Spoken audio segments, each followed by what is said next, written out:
Hello and welcome to the first video for the project 366 Days of Granny Squares by Veronika Lihovic.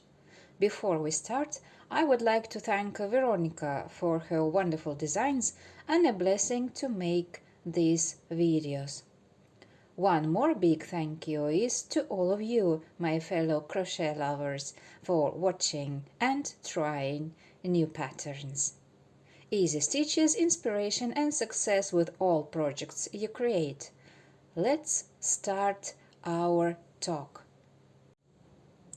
Today I will show you the first Granny Square, day 1 of this long project of 366 days, and on this printed page you can see the square created by Veronika herself.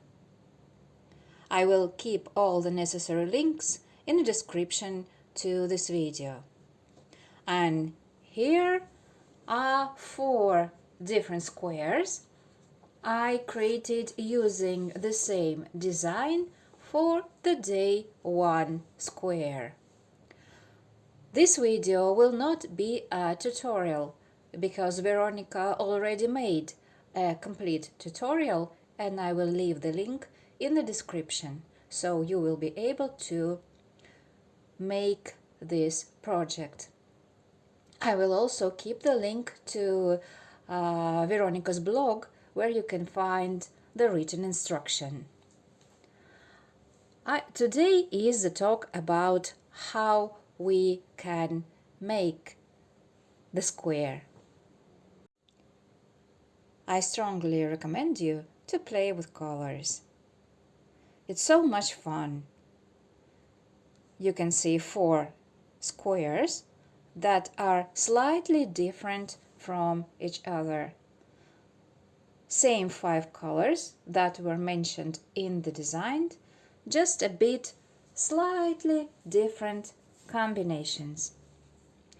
This was, I think, the second one. The first one was this one, and it's pretty similar to the color scheme in a written pattern.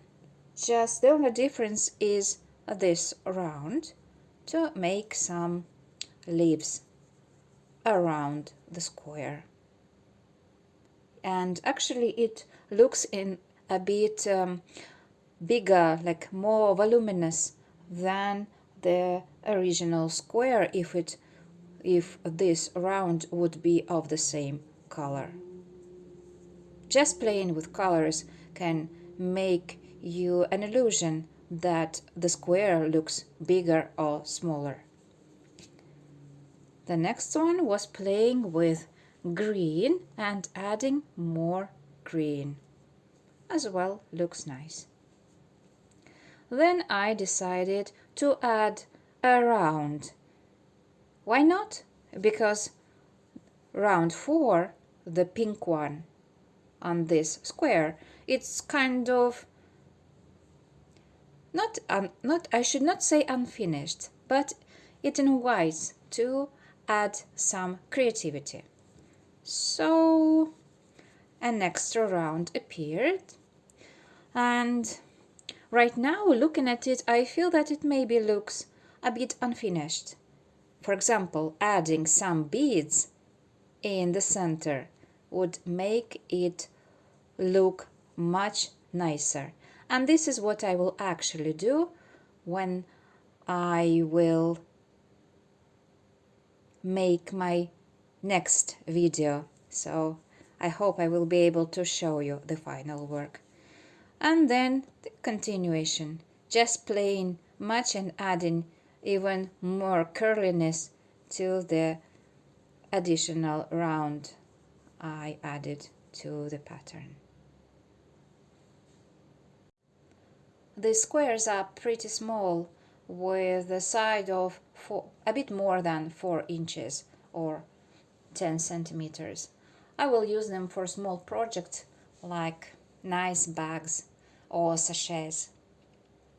Of course, if you will make it of the other yarn, like wool yarn and a bigger hook, they will look much bigger, and actually they are they are keeping the shape very well, so they can be used as a block for a blanket or a bag or any other projects you would like to make. Thank you for watching. This was our day 1.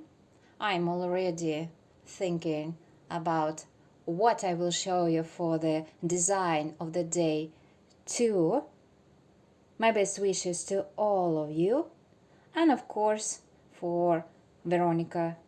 Please give me a heart if you liked this video, and of course, as I promised, all of the necessary links to the video tutorial made by Veronica and to a written pattern you will find in a description to this video. Thank you and have fun!